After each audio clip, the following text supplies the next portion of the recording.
Hi friends, welcome to Muddumari channel. ನಾನು ಸುಮಾರುಣ್. ಮಹಾಭಾರತಕ್ಕೆ ಸ್ವಾಗತ. ಗಾಂಧಾರಿ ಹಾಗೂ ಕುಂತಿ ದೇವಿಯ ಗಜಗೌರಿ ವ್ರತ. ಒಮ್ಮೆ ಬೃಹಸ್ಪತಾಚಾರ್ಯರು ಹಸ್ತಿನಾವತಿಗೆ ಬಂದಾಗ ಧೃತರಾಷ್ಟ್ರ ಗಾಂಧಾರಿಯರು ಗೌರವದಿಂದ ಅತಿಥಿ ಸತ್ಕಾರವನ್ನು ಕೈಗೊಂಡರು. ಇದರಿಂದ ಸಂತಸಗೊಂಡ ಬೃಹಸ್ಪತಾಚಾರ್ಯರು ಗಾಂಧಾರಿಗೆ ಗಜಗೌರಿ ವ್ರತವನ್ನು ಆಚರಿಸಿ ಸಕಲ ಸೌಭಾಗ್ಯವನ್ನು ಪಡೆಯಿರಿ ಎಂದು ಸಲಹೆ ನೀಡಿದರು. ಗಾಂಧಾರಿಯು ಗಜಗೌರಿ ವ್ರತವನ್ನು ಆಚರಿಸಲು ಧೃತರಾಷ್ಟ್ರನ ಅಪ್ಪಣೆ ಪಡೆದು ಸಕಲ ಸಿದ್ಧತೆಗಳನ್ನು ಆರಂಭಿಸಿದಳು. ಮೊದಲಿಗೆ ಆನೆಯನ್ನು ನಿರ್ಮಿಸಲು ಕೆರೆಯಿಂದ ಮಣ್ಣು ತರಲಾಯಿತು. ಕುಶಲರಾದ ಶಿಲ್ಪಿಗಳನ್ನು ಕರೆಸಿ ಶ್ರೇಷ್ಠವಾದ ಆನೆಯನ್ನು ನಿರ್ಮಿಸಿದರು. ಆ ಆನೆಯ ಮೇಲೆ ಗೌರಿದೇವಿಯ ಮೂರ್ತಿಯನ್ನಿಟ್ಟು ಆಹ್ವಾನಿಸಿದರು. ಹೂವು, ಹಣ್ಣು, ನೈವೇದ್ಯ, ಧೂಪ, ದೀಪ, ಆರತಿ ಮುಂತಾದ ಷೋಡಶೋಪಚಾರದಿಂದ ಸತ್ಕರಿಸಿದರು. ವಸ್ತ್ರ, ಸುವರ್ಣ, ಭೋಜನಗಳಿಂದ ಬ್ರಾಹ್ಮಣರನ್ನು ತೃಪ್ತಿಪಡಿಸಿದರು. ಪ್ರಜೆಗಳು ಸಂತೃಪ್ತರಾದರು. ಕೌರವರು ತಾಯಿಯೊಂದಿಗೆ ಗಜಗೌರಿ ವ್ರತವನ್ನು ವೈಭವದಿಂದ ಆಚರಿಸಿದ ಸಂಗತಿಯು ಹಸ್ತಿನಾವತಿಯಲ್ಲಿ ಜನರ ಮಾತಾಯಿತು. ಗಾಂಧಾರಿಯು ಗಜಗೌರಿ ವ್ರತವನ್ನು ಮಾಡಿದ ವಿಷಯ ತಿಳಿದ ಕುಂತಿದೇವಿ ದುಃಖಿತಳಾದಳು. ಪಾಂಡವರು ಅವಳ ದುಃಖದ ಕಾರಣವನ್ನು ತಿಳಿಯಲು ಬಂದರು. ಕುಂತಿದೇವಿ, ಮಕ್ಕಳೇ, ಗಾಂಧಾರಿ ಮಾಡಿದಂತಹ ವ್ರತವನ್ನು ನಾನು ಮಾಡಲಿಲ್ಲ, ಅದಕ್ಕಾಗಿ ದುಃಖಿತಳಾಗಿದ್ದೇನೆ ಎಂದು ಹೇಳಿದಳು. ಆಗ ಅರ್ಜುನನು, ಅಮ್ಮ, ನಾವಿರುವಾಗ ನೀನು ದುಃಖಿಸುವುದೇಕೆ? ಕೌರವರು ಮಣ್ಣಿನ ಆನೆ ನಿರ್ಮಿಸಿ ವ್ರತ ಮಾಡಿದರೆ ನಾನು ಐರಾವತವನ್ನೇ ಸ್ವರ್ಗದಿಂದ ತರಿಸಿ ವ್ರತಕ್ಕೆ ಏರ್ಪಾಟು ಮಾಡುತ್ತೇನೆ ಎಂದು ಭರವಸೆ ಕೊಟ್ಟನು. ಧರ್ಮರಾಜನು ಭೀಮಸೇನನೂ ಸಹ ಕೌರವರಿಗಿಂತಲೂ ಶ್ರೇಷ್ಠ ರೀತಿಯಲ್ಲಿ ವ್ರತವನ್ನಾಚರಿಸಲು ತಾಯಿಗೆ ಭರವಸೆ ನೀಡಿದರು. ಕುಂತಿದೇವಿಯು ವ್ರತವನ್ನಾರಂಭಿಸಲು ಸಿದ್ಧತೆ ನಡೆಸಿದಳು. ಅರ್ಜುನನು ಒಂದು ಪತ್ರವನ್ನು ಬರೆದು ಬಾಣದ ತುದಿಗಿಟ್ಟು ಇಂದ್ರಲೋಕಕ್ಕೆ ಕಳುಹಿಸಿದನು. ಹಸ್ತಿನಾವತಿಯಿಂದ ಬಂದ ಬಾಣವು ಇಂದ್ರನ ಆಸ್ಥಾನ ಪ್ರವೇಶಿಸಿ ವಜ್ರಕಂಭಕ್ಕೆ ನೆಟ್ಟಿತು. ಪತ್ರವನ್ನು ತರಿಸಿ ಇಂದ್ರನು ಓದಲಾರಂಭಿಸಿದನು. ಸ್ವರ್ಗದ ಅಧಿಪತಿಯಾದ ದೇವೇಂದ್ರನಿಗೆ ಭೂಮಿಯಲ್ಲಿ ಹಸ್ತಿನಾಪುರದಲ್ಲಿನ ರಾಜಕುಮಾರ ತಮ್ಮ ಮಗ ಅರ್ಜುನ ಮಾಡುವ ನಮಸ್ಕಾರಗಳು. ತಮ್ಮ ಆಶೀರ್ವಾದದಿಂದ ಸಕಲವೂ ಶುಭಕರವಾಗಿದೆ. ನಮ್ಮ ತಾಯಿ ಕುಂತಿದೇವಿ ಗಜಗೌರಿ ವ್ರತವನ್ನು ಮಾಡುವವಳಿದ್ದಾಳೆ. ಅದಕ್ಕಾಗಿ ತಮ್ಮಲ್ಲಿದ್ದ ಐರಾವತ, ಕಲ್ಪವೃಕ್ಷ, ಕಾಮಧೇನು, ಚಿಂತಾಮಣಿಗಳನ್ನು ಕಳಿಸಿಕೊಡಿರೆಂದು ಪ್ರಾರ್ಥಿಸುತ್ತೇನೆ ಎಂದು ಬರೆದಿತ್ತು. ಇಂದ್ರನ ಸಭೆಯಲ್ಲಿ ಮಾನವರಿಗೆ ದೇವಲೋಕದ ದಿವ್ಯ ವಸ್ತುಗಳನ್ನು ಕಳುಹಿಸಿಕೊಡಬೇಕೇ ಅಥವಾ ಬೇಡವೇ ಎಂಬ ವಿಷಯದಲ್ಲಿ ಚರ್ಚೆಯು ನಡೆಯಿತು. ಅವರ ಪತ್ರದಂತೆ ವಸ್ತುವನ್ನು ಕಳುಹಿಸಿದರೆ ಸ್ವರ್ಗದಲ್ಲಿ ಶ್ರೇಷ್ಠ ವಸ್ತುಗಳಿರಲು ಸಾಧ್ಯವಿಲ್ಲ ಎಂದು ಕೆಲವರು ಅಭಿಪ್ರಾಯಪಟ್ಟರು.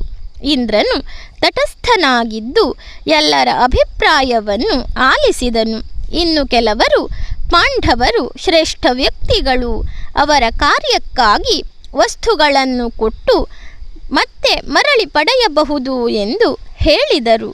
ಕೊನೆಗೆ ದೇವೇಂದ್ರನು ಗುರುಗಳಾದ ಬೃಹಸ್ಪತಾಚಾರ್ಯರನ್ನು ಏನು ಮಾಡಲೆಂದು ಕೇಳಿದನು. ಗುರುಗಳು ದೇವತೆಗಳಿಗೆ ಇಷ್ಟವಾಗುವ, ಪಾಂಡವರಿಗೆ ಸಾಹಸ ಕಾರ್ಯವಾಗುವ ಒಂದು ಉಪಾಯವನ್ನು ಸೂಚಿಸಿದರು. ಅದರಂತೆ ಇಂದ್ರನು ಒಂದು ಪತ್ರವನ್ನು ಬರೆದು ಅರ್ಜುನನಿಗೆ ಕಳುಹಿಸಿದನು. ಅದರಲ್ಲಿ ಚಿರಂಜೀವಿ ಅರ್ಜುನನಿಗೆ ಆಶೀರ್ವಾದ. ನೀನು ಪತ್ರದಲ್ಲಿ ಬರೆದ ವಿಷಯ ತಿಳಿದಿದೆ. ನೀನು ಕೇಳಿದ ವಸ್ತುಗಳೆಲ್ಲವೂ ಇಲ್ಲಿದೆ.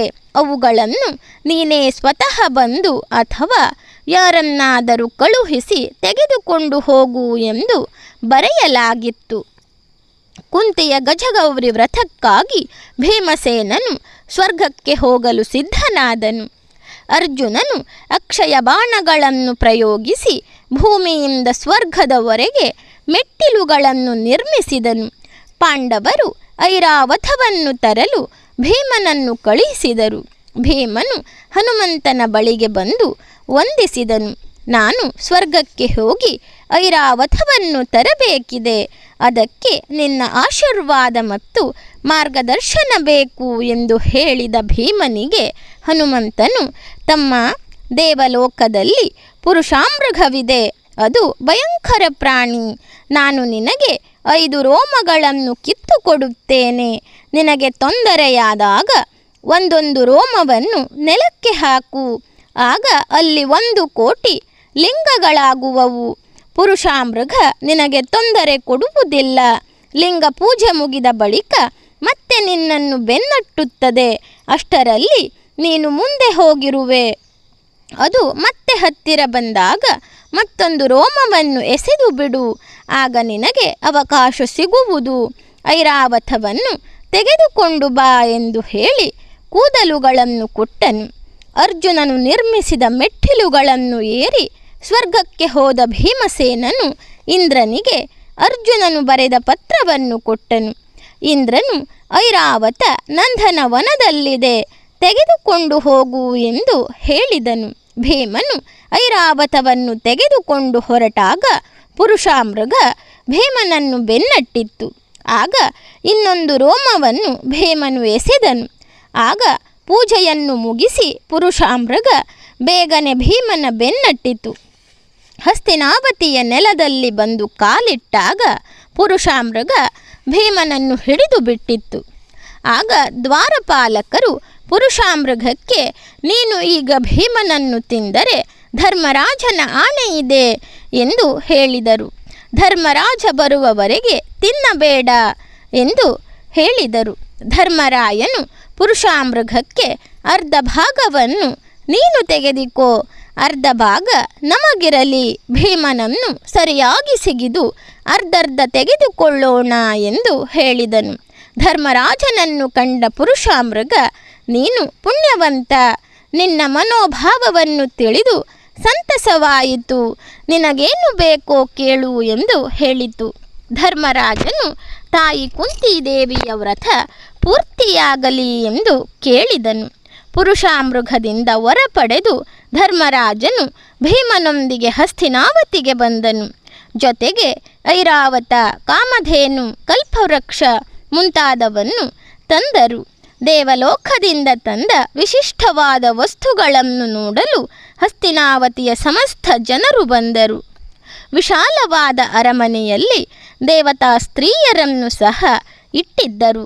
ಭೀಷ್ಮ, ದ್ರೋಣರನ್ನು, ಗಾಂಧಾರಿ, ಧೃತರಾಷ್ಟ್ರರನ್ನು ಧರ್ಮರಾಜನು ತಾಯಿ ಕುಂತಿದೇವಿಯ ವ್ರತವನ್ನು ನೋಡಲು ಬರಬೇಕೆಂದು ಪ್ರಾರ್ಥಿಸಿದನು. ಗಾಂಧಾರಿಗೆ ತಾನು ಕುಂತಿದೇವಿಯನ್ನು ಗೌರವಿಸದೆ, ಕರೆಯದೆ ಅಪಮಾನ ಮಾಡಿದ್ದಕ್ಕೆ ಅವಮಾನವಾಯಿತು. ವ್ಯಾಸರು, ವಸಿಷ್ಠರು, ವಿಶ್ವಾಮಿತ್ರಾದಿ ಸಮಸ್ತ ಋಷಿಮುನಿಗಳು ಬಂದು ಸೇರಿದರು. ಕಾಮಧೇನುವಿನ ಸಹಾಯದಿಂದ ಇಡೀ ಹಸ್ತಿನಾವತಿಯ ಜನರಿಗೆ ಸುಗ್ರಾಸ ಭೋಜನವನ್ನು ವ್ಯವಸ್ಥೆ ಮಾಡಿದರು. ಎಲ್ಲರೂ ಸಂತಸದಿಂದ ಕುಂತಿದೇವಿಯು ಮಾಡಿದ ಗಜಗೌರಿ ವ್ರತವನ್ನು ನೋಡಿದರು. ಕುಂತಿದೇವಿಯು ಕಲ್ಪವೃಕ್ಷದ ನೆರವಿನಿಂದ ವಸ್ತ್ರ, ಆಭರಣ, ಸುವರ್ಣ ದಾನಗಳನ್ನು ಮಾಡಿದಳು. ಧರ್ಮರಾಜನು ಐರಾವತ, ಕಾಮಧೇನು, ಕಲ್ಪವೃಕ್ಷ ಮತ್ತು ದೇವತಾ ಸ್ತ್ರೀಯರನ್ನು ಗೌರವಿಸಿ ವ್ರತವು ಮುಗಿದ ನಂತರದಲ್ಲಿ ಮತ್ತೆ ನಂದನ ವನದಲ್ಲಿಯೇ ಬಿಟ್ಟು ಬರಲು ಭೀಮನನ್ನು ಕಳುಹಿಸಿದನು. ಭೀಮನು ಇಂದ್ರಲೋಕವನ್ನು ಸೇರಿ ಅಲ್ಲಿ ನಂದನವನದಲ್ಲಿ ಮೊದಲಿದ್ದಲ್ಲಿಯೇ ವಿಶಿಷ್ಟ ವಸ್ತುಗಳನ್ನಿರಿಸಿ ಅವುಗಳಿಗೆ ವಂದಿಸಿ ಇಂದ್ರನನ್ನು ಭೇಟಿಯಾದನು. ದೇವೇಂದ್ರನು ಪಾಂಡವರ ಸಾಹಸ, ಪರಾಕ್ರಮ, ಉತ್ತಮ ಗುಣಗಳನ್ನು ಮೆಚ್ಚಿ ಗೌರವಿಸಿದನು. ಭೀಮಸೇನನಿಗೆ ಉಡುಗೊರೆಗಳನ್ನು ಕೊಟ್ಟು ಕಳುಹಿಸಿದನು. ಅರ್ಜುನನು ನಿರ್ಮಿಸಿದ ಬಾಣಗಳ ಸೋಪಾನದಿಂದ ಮತ್ತೆ ಭೀಮನು ಹಸ್ತಿನಾವತಿಯನ್ನು ತಲುಪಿದನು. ಧನ್ಯವಾದಗಳು ಸ್ನೇಹಿತರೆ.